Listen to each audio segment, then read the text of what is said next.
Hello, everybody. You are here with Linda Hall and Rita Reimers with 19 Cats and Counting. So, where behaviors are focused, but anything cat related, we're all about it. And we have been getting these newsletters from Kristen Levine, and she is so much like us. If it is related to cats, she is all over it.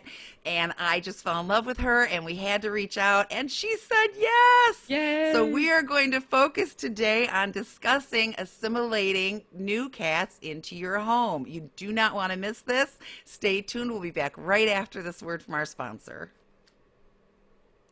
Welcome back to 19 Cats and Counting. I am your co-host, Linda Hall, here with the ever-lovely Rita Reimers. Oh, you're too kind. And those of you who are keeping score, I'm still at 19. Yeah, 19 and counting. And Mimi's doing very well assimilating in with all of my kitties, which is amazing. That's the topic we're talking about today. Yes, especially considering the warning came with Mimi that she doesn't do well with other cats, and Rita had 18 other cats in the house. Fine. So we probably should have talked to Kristen before. We did okay. She's a little hissy, but yeah. She's a little hissy. Thanks, but, Kristen. Many women are. Yes. I want to hear what I did right. I want to hear what I did wrong. Oh my gosh. I am just so delighted to be here today. And I love this topic because, like you said, you just brought Mimi into your home. Yep. And there's been so much change with our homes, whether it's staying home during the pandemic and the changes that, our cats experienced then, or when we go back to work, or all the millions of people that adopted cats and kittens during the pandemic. So there's just been a lot of environmental change for cats over the past couple of years now. Mm-hmm, yes. For sure. Which cats hate. I mean, this is so, Yeah, they don't like change. We tell our clients all the time, it's like in a cat's perfect world, no one comes in, no one goes out. You do not get a new couch. You do not rearrange the furniture. I mean, it's not realistic, but change really freaks them out. So. It does. They're creatures of habit, much like we are. But they really like to have control over their environment. And I think that's something that every cat parent needs to know before they get their first cat.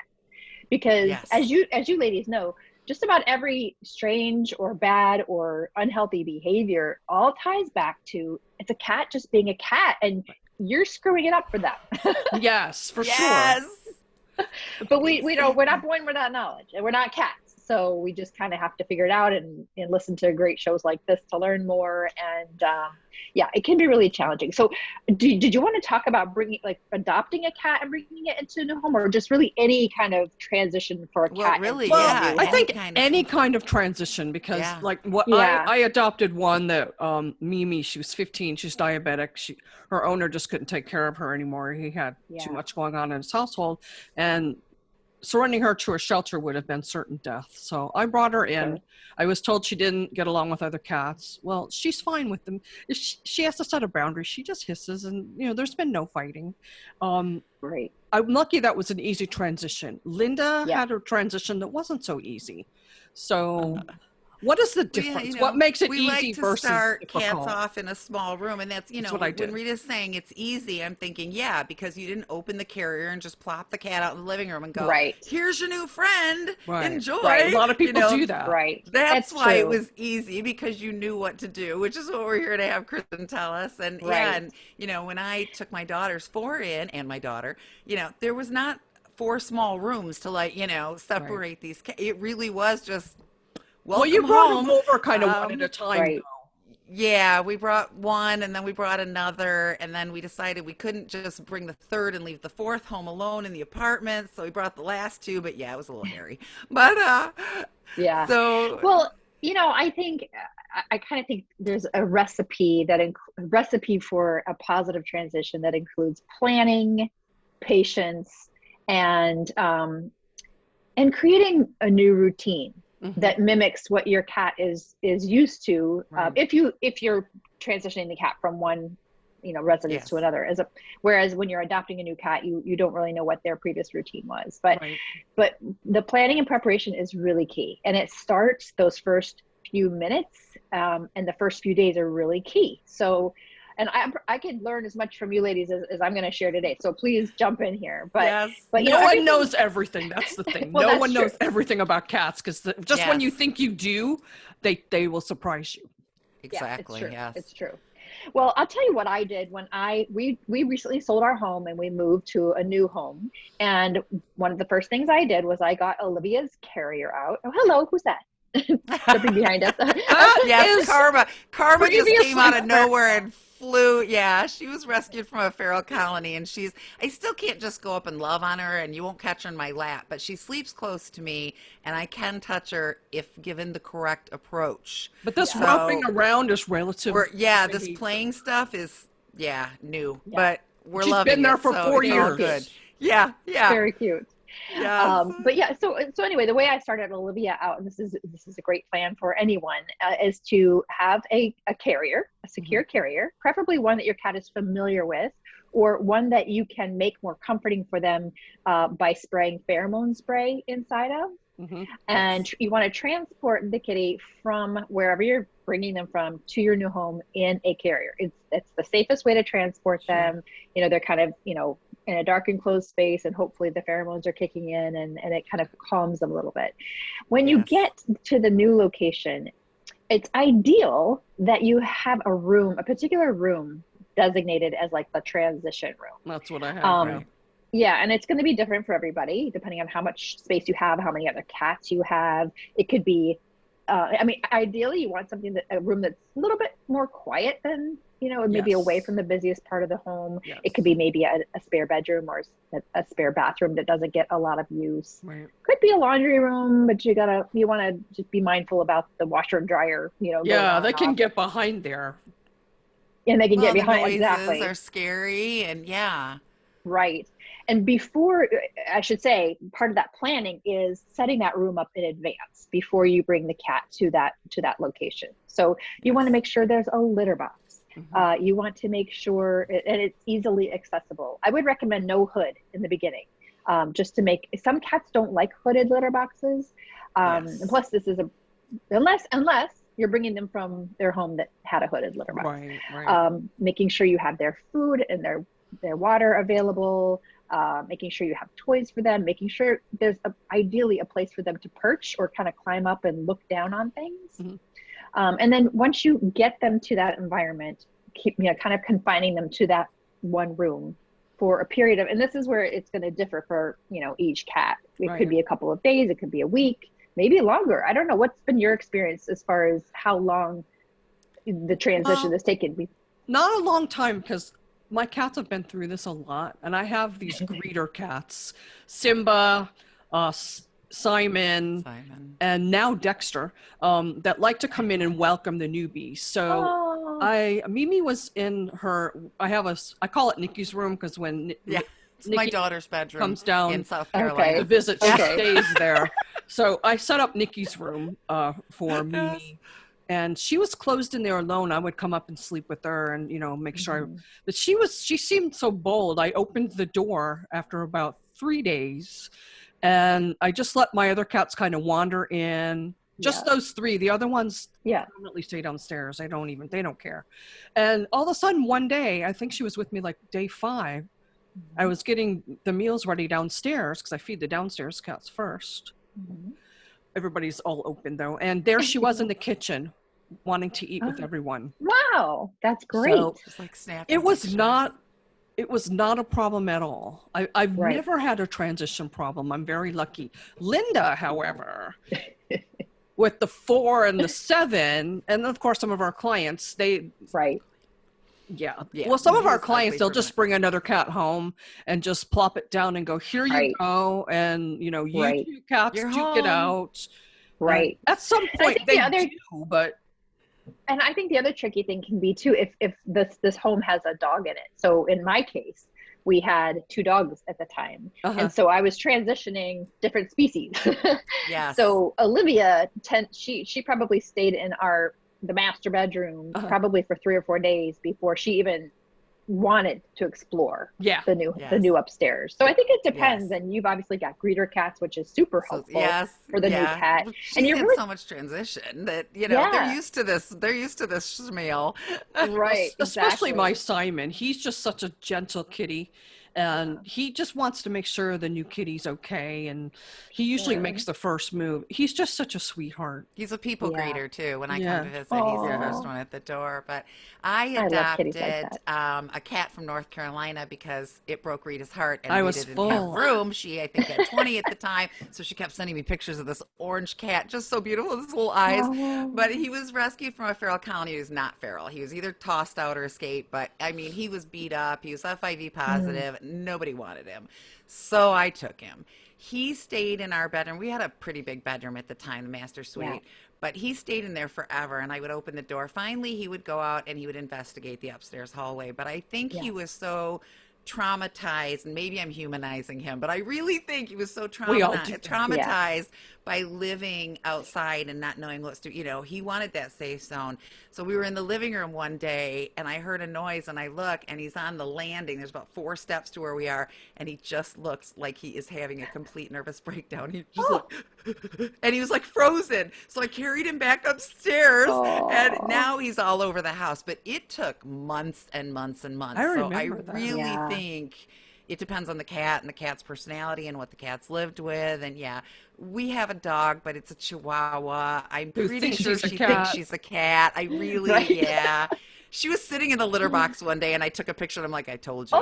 This dog is very cute. You see this cat. Funny. Yeah. So, I have 11 or 12 cats, depending on whether or not you're counting Sadie. And so she assimilates pretty well and doesn't really mess with it. She knows they're the boss. Some of them are bigger than she is, so it's all good. But you know, funny. I think the personality of the cat, but then there's another thing to consider. So let's say I've adopted a kitten, and I've got it in the bathroom, I've done everything that you said. My concern isn't so much the kitten. You know, kittens are always ready for anything. Let me out. Sure. I'm good. Ready for action. But now I've got my OG cats, the rulers of the house. So it's not really when is the kitten ready to come out, right? It's like, when are the OG cats ready for this? Right. When are they ready for the new kitten? I did that when I brought Simba home. A friend of mine found Simba and said, I just know this is your cat. I didn't need another cat, but he was so adorable, and he's orange. I'm a sucker for orange cats. And the other cats, my adult cats, they loved him, but he has so much energy. He was really running them ragged. So the only time ever I went looking for a cat, I went looking to adopt another kitten, and I brought in Sweetie Pie. They're about 4 months apart, and it was a perfect match made in heaven, and they run around and chase each other and took that pressure off the adult cat. So I really recommend to people, if you're going to adopt a kitten and you don't have another cat or kitten that same age, you really need to adopt kittens in pairs. What do you think about that, Kristen? No, I think that's great advice. I think it's great advice. And, you know, I don't know, you ladies have to share with me how you've handled this, but typically when I'm, you know, educating my audience about multi-cat homes, I say that it's really important that you provide separate resources for each cat. Now, that probably means a litter box for each cat, or for well, maybe not in your case, but you know, 20. I have 15. That's pretty good. Break the rules, Well, I think particularly for, you know, when a newcomer's coming in, maybe that they have their own separate resources initially until they start to feel comfortable with the, you know, the pack or the tribe, or what is it called? The pride. Yes, the pride. Yes, right. Part of my clout. Yeah, and Mimi does. She has her own litter box, and the other cats don't use it, although they could. They don't. And she hasn't used the other ones yet either. So sorry, Nikki, you're going to have a litter box in your bedroom come next week. Or this week, actually. I sleep on the couch when I come because I love being blanketed in all her cats. They all come. I like the break. Heaven. Yeah, I'll bet and she's like, I could straighten my legs out last night. It's amazing. How many cats do you end up sleeping with when you do that, when you visit? It really ranges 4, 5, 6. Yeah, easy. That's awesome. You know, somebody on the back of the couch. Yeah, we're in layers. There's somebody on the back of the couch and somebody on my hip, and Sure. That's the same with me. Wonderful. Whoever I go to sleep with, I usually don't wake up with the same ones. Maybe a couple of them. Yeah, they come and go. Yeah. You can take Sweetie Pie. She kept me awake all night last night. So I love Sweetie Pie. I will take Sweetie Pie. Yes. So how do people know when it's time to let the kitten out of the bag, so to speak, and introduce them to their grown-up or home cats? Yeah, they're homies. Well, I think that you need to let the cat or kitten kind of lead the way, like, tell you when they're ready. Like you were just mentioning, Rita, a minute ago, or actually I forget, Linda, maybe you mentioned it, but when you open the door and the cat wasn't ready to come out yet, but the door is open, right. So they're free to venture out on their own. So not forcing the new socialization on them is really important. And I think also the other thing that I think is important to establish early on is their routine. So if you feed your other cats at a certain time, well, I'm sure you do, certain times of day that you're feeding the new cat at those times, so that it starts to get used to the routine of the overall household. But I don't force them to leave the room until you know that they're ready. Let me tell you about, don't force them, and maybe even introducing them, not necessarily to all the other family members, 2- and 4-legged, right away, but kind of slowly getting them acclimated to each other creature in the house. Mimi decided when to come downstairs and meet the whole gang. Because here, Scooter lives upstairs too. I gotta tell you about Scooter. He's one of the 15-year-olds I adopted last year, the mother sister. And I have a great room. I started the 2 of them off in my great room. Okay. So then when we got to the point where the door was open, one day he just decided, I'm moving into Rita's office. He came into my office. He set up camp. That was it. He's like, nope, I don't want the great room. I want your office. So he's down here. He lives in my office. He could come downstairs. He doesn't like it. He's fine with all the other cats coming in to see him. Really only about 5 or 6 of them come to visit him. Some of them don't know he exists. Mimi or his sister Missy, she's a downstairs cat. She decided I live downstairs, so they don't even live together really. So I'm curious to know what's his favorite spot in your room there? Right in front of my desk, and kind of between my desk and there's a corner chair over there. I've put down blankets. I've put down cat beds. I've put down rugs. Now he wants to lay on the floor without a blanket. Well, there's a carpet in this room, but he won't sleep in a comfy bed. And in the back room, he had a comfy bed and a sofa. And no, they don't want that. Well, it's kind of like, when we buy those expensive cat toys and then all they really want to play with is the cardboard box. I know, the Amazon box at the door, by the door. Yeah, your cat will, not only will they tell you when they're ready to come out and explore the rest of the home, but they'll tell you where their favorite spot's going to be. Yeah, he sure did. It's in the office. And she tried to reroute him. She's like, this does not look comfortable. Here's a cat bed. Here's a towel. Here's a blanket. Look, this is fluffy. Right. He said, leave me alone. I'm good. Home from the vet, I open I always read some downstairs, and I'm like, just stay downstairs. Well, it's really well. No, he's up the stairs. Gone. Bye. On that happy note, we have to take a quick break. Okay. Pause for the cause, and we'll be right back after this message from our awesome sponsor. And we're back on 19 Cats and Counting with Kristen Levine, and we're talking about how to assimilate a new cat into your home, and what is the pace, what are the rules? There really aren't. You have to take it on a case-by-case basis is what we were saying, right, Kristen? Right. And like we were talking about earlier, cats like to be in control of their environment. So give them that control slowly, and like you said earlier, they will find their favorite spot, their favorite room. Right. You'll know where they don't like to be, where they like to be.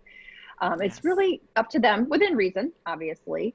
But I think the other thing that's important to recognize when you're introducing your new cat, let's say you're a week into it, things seem to be going fine, but you really need to be paying attention to their behavior, because you want to be sure to recognize any signs of anxiety that could ultimately become problematic. And it's kind of tricky with cats, because sometimes their signs that your cat is anxious is just something that we think of that cats do, like hiding under the bed. Hide away, right. You wouldn't necessarily think, oh, there's a problem, my cat's hiding under the bed. You would think, oh, there's my cat hiding under the bed. But it could be excessive grooming, it could be dilated pupils, it could be that they are in hiding and just don't want to come out. And those are all signs that kitty might need a little special attention, like either the pheromones we talked about earlier that mimic the hormones that a mother cat emits when she's nursing. It could also potentially mean that there's a health issue that you should talk to your veterinarian about. So just in those early days and even weeks, especially when you have a multi-cat or multi-pet home, right, to be watching for any of those signs of anxiety, besides the obvious, kind of just adjustment anxiety. And you have to really take it cat by cat, because Mimi, she's diabetic. I noticed almost right away her insulin dose is too low. She's still peeing a lot. But the other thing is she's got cataracts. So I can't look at her eye dilation to gauge her mood. I've got to look at other things. Interesting. Yeah. Ears, tails. I taught my kid. I have a 16-year-old son at home too, and I've taught him, especially when approaching Karma, who was previously feral and is still not really a house cat, may never be. We're fine with that. When he goes to approach her and he starts getting pets, and I'll say, "Watch her. What are her ears doing? Okay, watch her. Oh, she's licking her lips. Back off." So I've had to teach the family the signs, and I think that education is so important. So I've just loved all your newsletters, because people need to understand the cat brain and how cats work and how cats communicate in order to have a good relationship, especially if you were raised with dogs, as Rita and I both were. We both had a parent who was allergic to cats. So our first cat was like a whole new ball game. And we see a lot of dog parents who expect their cats to be this different looking dog, and it's we had a couple recently, and the husband was disciplining the cat the way you would the old way you discipline a dog. Like, you don't even do that anymore.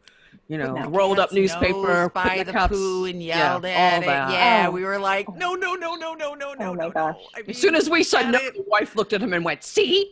That look. So this is what he's been doing. What do you think of this? Like, I'm ready. Oh my gosh. Sounds like they need some marriage counseling too. We've seen a lot of that. We've seen a lot of that. Yeah. We're bringing a psychologist on board with us soon, RJ. Yes. And we're hoping she can help with some of that. Because we're more concerned about the cat. Of course, we want the couple to do well as well.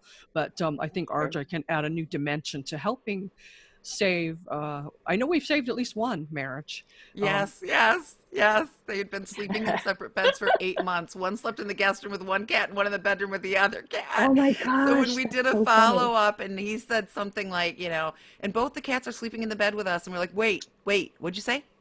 Say in the bed with us? Okay. So, and That's funny. You see, when people are coming together, say girl and guy are dating, they decide to move in together. She's got a cat, he's got a cat. I see that a lot. Yeah. It gets ugly. It's so reminiscent of step parents coming together and blending their families. I'm sure that one couple's not together anymore. I would bank on that. But they went to Johnson Galaxy first, then they came to us, and then they did like what we either. So she fired us, and they've got another one, and then the boyfriend was emailing us behind her back because he was all upset. So they were scared. You've got this cat, and it's your baby, and you love it, and you lived alone with just your baby, and you bring it in, and now her cat's hissing at my cat, or his cat scratched my cat, and now I'm all up in arms because that's my baby. Right. Oh my gosh. He was more of the baby. I hadn't thought about that whole family dynamic that you have that you're dealing with. It's not just about the cats. It gets ugly sometimes. Yes. A lot of times, by the time they get to us, one of the couple is like had it, and the cat's almost out the door. Usually by the time they reach out, they've had it. I don't know how many requests we've gotten that end with, "We're considering euthanizing this cat." And it's like, just wait. And, I wish everybody would come sooner. Like, when you see the problems, come get some help before you're ready to go to divorce court or whatever. Right. Split your assets. So it's ugly, but there is a point. So the problem with this couple was, they were just too scared. Look, this is my baby. I'm not just going to set him on the floor and let your baby be near him. I'm just not going to do it because he's going to kill him. Right. So, but sometimes you just have to let the cats work some things out. Right. We didn't see anything deadly. They just needed to let go and stop hovering, but that wasn't going to happen. In this case, we can only do so much. But see, cat introductions really kind of affect everything about someone's life if they're not done right. Absolutely. Yes. Absolutely. 100%. Yes. It just changes the whole dynamic for everybody involved, really. Right. Exactly. It's and another hopefully, family member. More often than not, it probably goes well, or maybe a little bumpy in the beginning, but it smooths out. But I'm curious to know. One of the things I was going to point out in the advice is making sure that you're providing for all of your cats' natural needs, you know, obviously their food and water and their litter box, but also giving them ways that they can play hunt when you're not there, and also spending time with them, you know, the one-on-one time as well as their alone time, so that you're building their confidence when they're alone in this new environment, so that they, you know, feel more comfortable. So usually I recommend, you know, just enrichment type of toys, or puzzle games, or not puzzle games, but puzzle feeders. Yes. What kind of tools do you ladies like to? I've got a couple. What's that new one you got, Linda? Yeah, I bought another one that I don't like as much. So I bought this ball-shaped thing. It's kind of more football-shaped that charges a USB port. Love that. No batteries. Ooh, cool. And it'll shut itself off after 30 seconds if nobody touches it. But if they hit it, it starts, you know, doing the wobble-woo all over the room, and they chase it. That has been wonderful, because I have a brat cat. Deadpool is my son-in-law's cat. He named him Deadpool, which caused this, I think, look, people, if you don't want a bratty cat, name him Sweetheart or something. Really, I think this matters. I don't know. My sweetie pie can be a brat, so I don't know. But so he needs constant stimulation to keep him from wreaking havoc. So a lot of those things that he can do with himself, it's not enough to have 2 play sessions a day. He's got to have something going all the time. I also really like, if you go to YouTube and it's Relax by Cat, they have calming music, but it's also got bird feeders and aquariums. So it's really cool for the cats to watch and have their attention on that and be visually stimulated. You know, we tell people all the time, window perches, put a bird feeder outside that window, you know. Things for them to watch. Because that cat's mind's going 24/7. Well, when he's not sleeping, and you know, and you just cannot devote all that time to keeping that cat occupied. Well, he's a devil. He can get outside if he works hard enough. Oh my goodness! Wow. He tried to escape out the chimney. We still don't know, because there's a closure on the thing. Swear to you, I called Rita and told her, and she's like, "Well, there's one I haven't heard. You got me." Oh. We heard him crying. We couldn't find him. I don't know how he got the flue open. I don't know how he got the doors open, but he was stuck in the chimney. Yeah. Oh my gosh. So awful. That's crazy. You know, a couple sweet, cuddly thing, but a couple of other things that are good to keep your cat busy. I have one of those cat fountains, and we keep it in the bathroom, and Olivia loves it. Not only will she go there to drink, and you know, they say that cats will drink more from a fountain than they will from a standing bowl of water. Well, she like running water, but she loves it. She not only drinks from it, she plays in it. Like she'll go over to it and she'll put her paw under the trickling water, and then she'll use it to bathe herself. But she just loves her fountain. And so those are cool. Those are good. And that's then great. I think along the lines of what you were talking about a second ago, Linda, YouTube, I just set up my iPad and I Google cat wildlife videos or something like that. And there's like an hour-long show of just birds and lizards and things like that. And I just set that on the bed for Olivia to watch. And there's a brand new app called Zounds. It's spelled Zoundz. Write that down, Linda. I don't have a pen. Yeah. I am writing it down. Yes. Them all.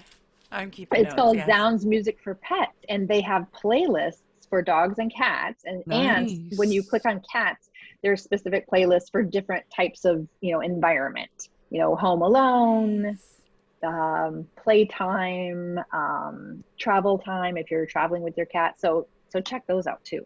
Nice. Oh, nice. I will. Thank you. I appreciate that. Because, we tell them about that. And David Ty's musicforcats.com. Yeah. Yes. Yep. Yes. Mm-hmm. He's another one. He fascinated us. We had him on the podcast, and he fascinated us. I bet that was a good interview. With this music. It was.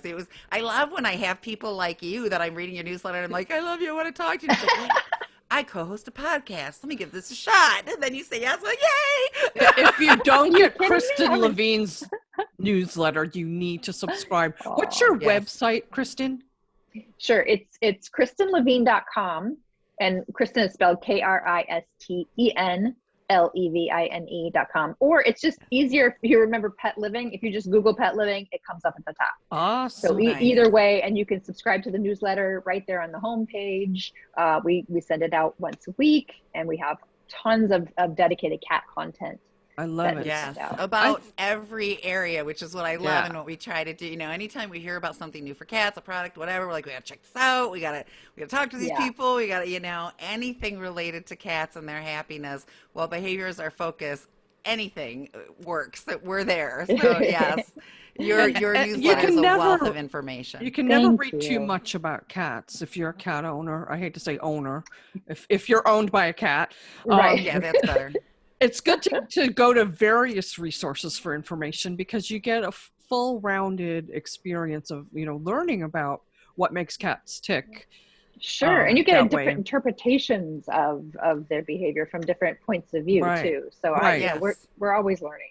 Yes. And stories and ideas. I mean, beside my book knowledge for my certification, I learned a lot from Deadpool about, okay, we got to keep this cat occupied. What are we going to do? We're going to put this in place. We're going to, and that all, you know, builds your little suitcase. And we're always learning new things. And the pet sitting company I owned Just for Cats pet sitting for almost 17 years.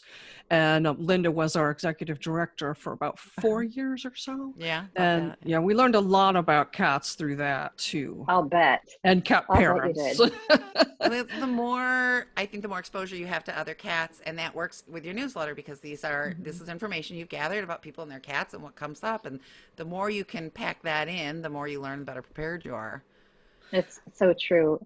And like I love that I now know you ladies and can call on you for when I need behavior advice for my audience, because you know you just have to understand how a cat works in the head to be able to provide for them and to, you know, keep them happy and satisfied. And even then you get, you know, surprised. You can never know too much about a cat. So true, I know. Yeah. There's always surprises that come along when you think you know. Go ahead, Linda. Yeah. The two big ones that I've tried to push with the clients is, one, you know, people want to fix the cat, and you don't change cat. And so, you know, I tell everybody, we domesticated dogs. We did not domesticated cats. Right. People live together. Where there's people, there's food. Where there's food, there's rodents. The cat said, buffet. The cats dug in. The people appreciated it, and thus began our lives with cats. They chose us. It doesn't hurt that they're so stinking cute either. Well, that too, Well, you can't break a cat. You can't dominate a cat. They chose to be with us, and everything has to be their choice. And you know, it's just, you have to take that into consideration, and how the cat views us. You know, I tell people all the time, we see species, cat, dog, bird, fish. They see categories. Are you a predator that's going to eat me? Are you prey that I can eat? Or are you part of my social structure? That's right. And, you know, and we're all even. I mean, I think my cats look at me the same as they look at the other cat. We're all just family. And so, you know, you have to Except you feed them. That's the difference. You feed Well, yes. I'm a provider. I'm the mama cat. But food source. Yes, exactly. But, you know, I tell people when you're bringing in a new cat, and it's hiding or whatever, it's got to figure out where, it's not just going to come out and go, hi, you might be a predator, eat me. You know, it's just gonna, I need my time to lay back and figure you out, which is why you never reach under the bed where a cat is hiding or into their hiding space. That's right. It needs to feel safe to build up that trust and bond in you. You've got to earn the trust. Yeah.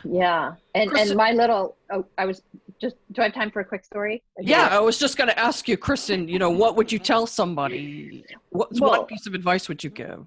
Well, I was just going to share this quick story about my little pandemic puppy that we adopted last in 2020, about midway through the pandemic, the quarantine, I should say. And she's a little rat terrier, Jack Russell, best we can guess.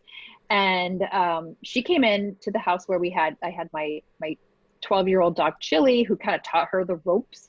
But when it came to Olivia, she wanted to always chase Olivia. And so I was very protective of Olivia. I kind of kept the puppy out of her area. Sure. But there were a few times when the puppy would slip through, and Olivia just popped her on the nose one day when she tried to dive under the bed after her.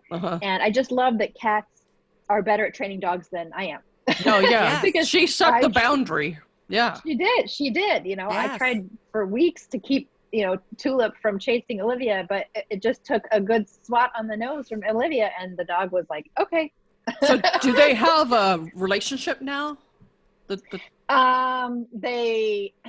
Well, Tulip is still just so intrigued by Olivia. Aww. But she knows that she doesn't really want to be her friend. Olivia just kind of looks down on her like, huh, you're still here. So they have an understanding. They have an understanding. In a relationship, they have an understanding. Yeah, we don't always love our siblings. They know their places.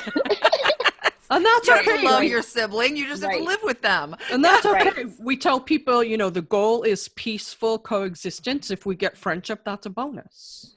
There you go. Oh, I love that. That's great. Yes. Yeah, that's a great way to look at it. I expected to see them cuddling together, and we're like, no, we're not even shooting for that. That might happen, and we're really happy if it does. We just want a household that isn't in chaos.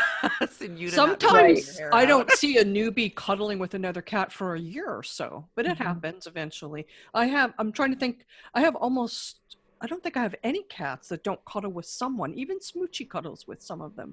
Yeah. Smoochie's my 3-legged tripod, and she's really jealous of anyone who comes near me. Especially since her brother passed away of cancer. She's a breed of her own. She's just Smoochie. Smoochie. I've had her and her brother since they were 4 weeks old, so that's why. Again, another situation, the shelter called me. This cat, has a dangly leg. We have to put her down unless you come get her. Oh, and she has a brother too. I'm like, okay, gather them together. Load them up. That's a twofer. Was that the one that they said, do you want to see him? And you're like, no, just stick him in the carrier. We're fine. No, that was Picasso. Oh, that was Picasso. That was another one they called me about. The shelter called me about because she was really, really dry and neglected. No. And I went to get her, and I said, something told me, just asked, did she come in with another cat? Yeah, but he's really not friendly. I said, just put him in there. Do you want to meet him? No, just put him in there. No, just put him in there. Taking him home. Doesn't matter what he looks like. So, how often do you change your phone number? Or do you? We're very careful not to list. Like when she got this last cat, the people were like, we'll bring him to you. And she's like, no, I don't give out my address. I did when I moved from LA to North Carolina, I did change my number because that gave me an excuse to get all of the California people to stop calling me. That's a good idea. But the thing is, the shelter here, my mom runs the Lancaster Humane Society. Society of Lancaster, South Carolina. So if they can't get me directly, in fact, the one day when they called about, I don't remember which one, I think it was Smoochie. I was in the car with my mom, and they called my mom and said, they called your mom. And I'm like, oh no. So they can get me. And then plus my vet, who's awesome, he does a lot of the veterinary work up at the shelter. So we all know a lot of the same people. So yeah, I'm gettable. There's no way to hide. You're gettable. No sense changing the number. We try to hide as much as we can. 20 is my max, but like I mentioned earlier, Linda and I, we just met with a lawyer about a week or so ago, and we're going to start our 501c3. We're going to, it's going to be an outreach to help people with spay, neuter, and vet bills, but mainly it's going to be a senior cat haven. I love that. I think that's wonderful. If we find them at home, we do. If we don't, it's going to take a while, some fundraising to be able to, build the facility. And some of these people might just need support. I mean, as cats age, their people are aging as well. And you find a lot of senior citizens with this ancient cat, and this lady is too sick to, or she's living obviously on a limited income because she's getting Social Security or whatever. Right. And, now her cat needs insulin. Now her cat needs sub-Q. Now her cat needs more vet visits as seniors do. So it'd be nice to just say, let me help you with that, right? We can keep your cat with you. And those aging changes happen so much more rapidly for our cats because they're aging so much faster than we are. So when they get to that age and, things do change pretty quickly, it accelerates and can be really stressful for the I remember running Just for Cats pet sitting, and not all of our pet sitters did sub-Q or insulin shots, and a cat would become diabetic, and they were like, I can't do it. We'd have to reassign. Because there were some sitters that just did not want to learn to do shots. It's not hard. It's really not hard. Yeah. In fact, when Linda's here, we're going to record some, we're going to record how to do a sub-Q, how to do a B12 shot, how to do an insulin shot, because I have all of those in my house. and how to give a pill. I've got that too. I was thinking about that. We need to do pilling too. Yeah, we can do it all. Come to my house. It's a one-stop shop. That's right. That's right. An education dream. I do get a lot of education from hanging out. Of course, it was before I had 11. Now I've kind of got my own multi-cat, although I still don't hold a candle to you. You have one cat that really needs sub-Q, so I'm going to teach you how to do it. Yes, my kismet. Yes, exactly. But Kismet. I think the bottom line, it's doable, right, Kristen? I mean, have you ever tried to assimilate a cat and it's just not ever going to happen? We're done. Right. I'll burrito wrap them, and I'll show you how to do that too. Exactly. Just like you said, they chose us. Just have patience and just love them for who they are, and just feel great about the fact that you're providing them a loving, healthy home. And who knows where they'd be if they didn't have you. See, that's so awesome. That is perfect. A lot of people, I think they're afraid. I hear them say, "Oh, I have one cat. I can't have another one because she won't accept." Well, yeah, she will. Yeah. It's just going to take some time and some patience. Absolutely. Yeah. Absolutely. Yep. We're actually in the process. I feel like I have to explain myself why I have one cat, because we've always had more than one cat. It's okay. We're in the process. We're in the process of moving again. We're moving to North Carolina, next year. So we're waiting till we get settled. Oh, when you get down here, we have to meet. But anyway, that's a whole nother conversation. Yes. Yeah. No, one cat is allowed. And you've got a dog. There are some cats that prefer to be only. I mean, if you give one cat a home, that's one cat that didn't end up, living on the street or worse. Right. Yeah. And I'm from the shelter world too. I started my career working for the SPCA of Tampa Bay for 15 years. Nice. So I've fostered and adopted, and we've always had multiple cats in our home. So it is kind of strange to have one cat and one dog. I've fostered too, but they didn't leave. She failed. They didn't leave. They didn't leave. Honey, it's only fostering if you give them back. Right. Well, you missed that point. I fostered for Save a Life Rescue in LA. And Diana saw me coming, right? Yeah. I'm like, oh, can you just hold on to these kittens? Because the heat's not on yet, and I can't. And then the next week, I'd be like, well, I don't want to give them back. And she's like, do you think I really want them back? All these she saw me coming. You didn't know. Which is another good point, Kristen. If you are nervous about having another cat or having a cat, fostering, I think, is a really great idea. Yes. Foster to adopt. If it works out, to adopt. If it doesn't, give them back, right? It's a great way to learn about what cats' needs are, and to help a shelter or a rescue that needs a foster home. And it's a shorter term commitment, and they'll pay for it. Right, exactly. And especially if you have kids that are begging for a cat, right? This is a great test just to see how it goes, and you haven't made a formal long term commitment unless you choose to. Right. Yes. So, yes. I tell everybody the 19 and 11, don't try that. That's not for everyone. No, don't try this at home. No. No one intended to do. Neither of us ever went, I think 11's a good number. Oh, I think I'll go for 19. That does not happen. This does not happen. It just... No, but I refuse to go over 20. That's my limit. Yes. We're trying. Well, I told her it would be nice if we could have 19 cats and counting combined. Like, can we just get... Yeah. Well, it's hard because every time I lose sound like that's going to happen though anytime soon. Yeah. Every time I lose one, we get a phone call or the shelter calls me, and I've told them one appears. No. So. Oh yeah, Dexter 3 just cats appeared. ago. I don't know. It was I after think Sunny somebody passed. Planted him then. Right after Sunny. She said, and she told everybody, which was so stupid. Watch what you say. I'm not taking another cat unless it appears at my door. So we're doing a behavior session. She looks out the patio door, and there's a cat on her deck. Well, how did his name is Dexter. Dexter. And the guy we were doing the behavior session with, he said, I see number 19. Yeah, she's like, I'm sorry, I got it. Just to say, I'm really sorry, it's unprofessional. He's like, no, you're a cat person, go. So then he and I are like, well, I think I see number 19 out on the porch. Yeah, right? he disappeared for a week, and a week later showed up when I was on the phone with Linda, and he's a black cat too, so I really didn't want to leave him outside. No. Yeah. I wouldn't, not any cat should be left outside, but especially black cats. They really, people do awful things to black cats. He's gorgeous. In fact, he's right here sleeping. He was up here earlier. Hey, when you ladies, when you do start your 501c3, please let me know. I'd love to help you spread the word. We will, Kristen. We really appreciate We have that. such an awesome lawyer. She's doing it quid pro quo. She's a cat person. Somebody who needs a cat behavior session. She said, we just have to pay the filing fee. She said, I'll forego my fee if you do behavior session. If you do behavior session with my friends. So that's so wonderful. We have gone over. We could talk to Kristen forever. I know. We have gone over. Somebody bring me coffee. And that's okay. Kristen, any last words you want to give to anyone who's thinking of bringing a new cat into their home? Don't think twice, just do it. And I love what we talked about a minute ago, just foster. If you're not sure, just foster. But there are just so many wonderful, healthy cats and kittens that need homes. Yes. And, you know, it will change your life for the better. It will. Definitely. It absolutely yes. will.